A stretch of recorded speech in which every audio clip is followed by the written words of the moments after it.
Hi everyone, in today's video we're going to talk about the best ways to save money for college, receiving financial aid and scholarships, how to decide which college is giving you the best deal, and we're going to talk a little bit about working while in college.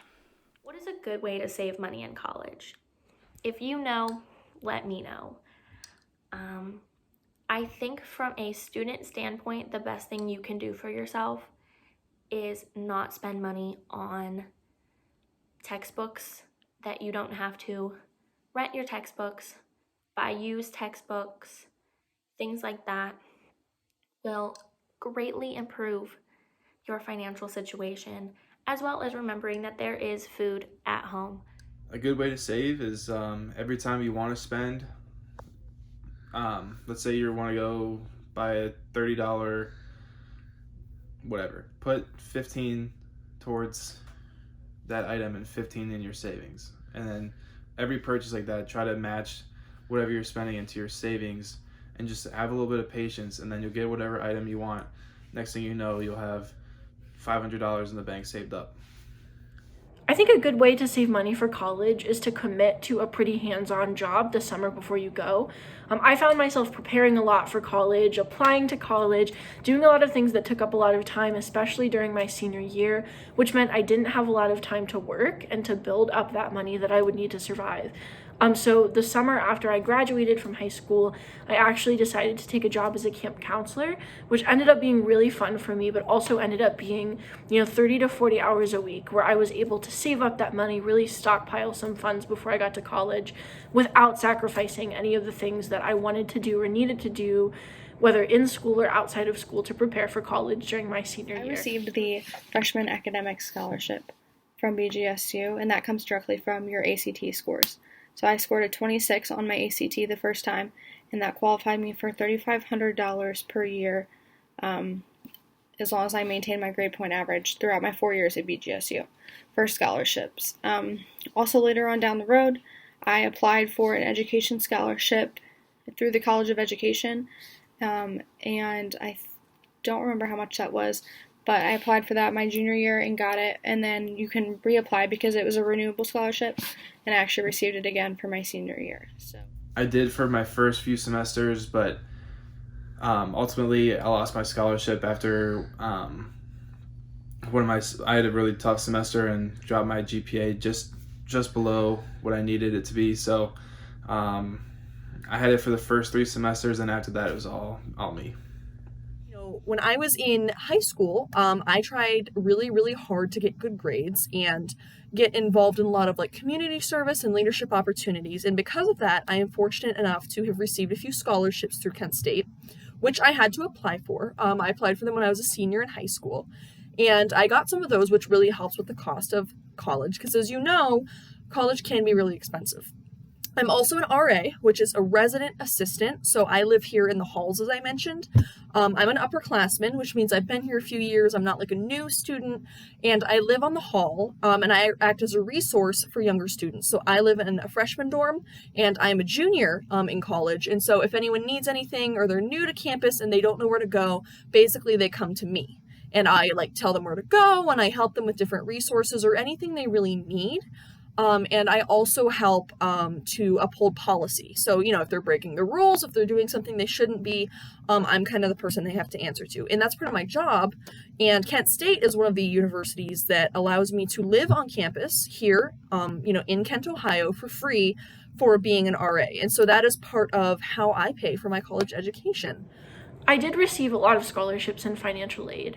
I applied to Oberlin Early Decisions, which meant that I was committing when I applied if I were to get in. So I got an early financial aid estimate, and I ended up getting nearly a full ride from Oberlin grants and need-based scholarship. I also filled out the FAFSA, and I filled out their separate scholarship forms and got almost a full ride. And then after that, I applied to outside scholarships through my high school, and I covered the rest of my bill that way. And I did take out a small loan my freshman year to be able to have some extra funds on hand should I have an emergency or need money throughout the semester. How do I know what college is giving me the best deal? At the end of the day, after you've gone on the tours, after you've received your financial aid packets, and after you've been accepted, that is when you're going to have to sit down. I'd say narrow it down to your top 3, top 2, even top 5 if you have that many that you want to go to. Sit down, crunch the numbers, look at your FAFSA and all your financial aid papers from the university or college, and look at what they can offer you. Think about how you felt. Think about the things that they had that maybe other schools didn't have. Think about the things that they didn't have that maybe you wanted. It's all about what's going to make you most comfortable and also what you're comfortable spending. So I know for a lot of students, including myself, I would go to the college that would be the best and that I would save the most money. And it makes sense because if you're like me, you kind of look for the future and you kind of see all the money that, like, the loans you'll have and how much money you'll be in debt. And while that is very smart, I regret myself worrying too much about finances when I was choosing a college. And I wish I would have been more considerate of the universities I could have seen myself at. So Kent, I love Kent for a lot of different reasons, and I haven't even been able to experience all of it due to COVID. But I know that I had originally thought of different colleges. Like I was between Akron, Kent, and Ohio University, and I loved Ohio University, but I didn't even consider it after finding out like the tuition. And I also didn't even apply to Cincinnati and OSU because of the tuition and how expensive it was. So it's kind of like a regret I have is just like worrying too much about finances, and I wish that, that's the advice I can give you guys is to decide what college is best for you. Consider all aspects of it, not just the financial parts of it. So somebody in the bursar's office or financial aid can help you determine the cost of attendance, and then from there they can give you what your financial aid will be and scholarship options as well. If you don't have the opportunity to tour campus, I would recommend going online and looking for the cost of attendance for that university, and or just like requesting brochures in the mail. If you don't get brochures on campus when you go tour, request them in the mail. They always have pamphlets to give you. They will give you tons of papers. Look through them. They will tell you which college is giving or what that college costs to attend, and then you can compare those with others to determine the best deal. So working in college can be a challenge, but I would say it all comes down to your time management. You can definitely do it if you budget your time correctly, whether it's a full-time job, part-time job, internship, or co-op. It's easy to do, but like I mentioned, you just have to budget your time. I myself have had a few part-time jobs during college, during my freshman year. But then as I made my way up my field of study, I began to apply for internships and start stepping into that field of work while in college.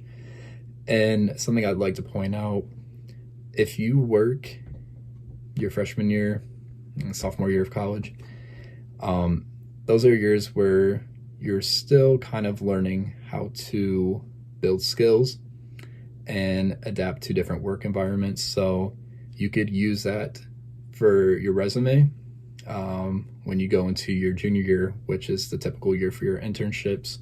That's going to be a very key indicator to employers that you can work and handle college at the same time. So you would have a good shot at handling an internship and college work at the same time.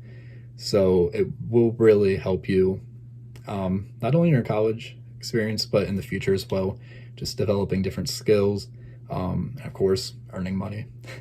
I have worked most of college. I didn't my freshman year, which I think if it's possible to have that year where you can just adjust and transition to college, I think that's awesome if you can just focus on your school. I've worked at Ulta Beauty, so I was just like a cashier and like working on the floor. I worked about 25 hours a week, and it was tough with school and cheer and like sorority stuff, but it's definitely doable. I've also coached cheerleading throughout college, which felt less like a job, but it was like exhausting because I was so committed into like the kids I was working with. So my biggest advice is try, if it's possible for you financially, to take a minute before you get a job in college so you can get yourself acclimated and adjusted to wherever you're going. And I think you'll really set yourself up for success that way.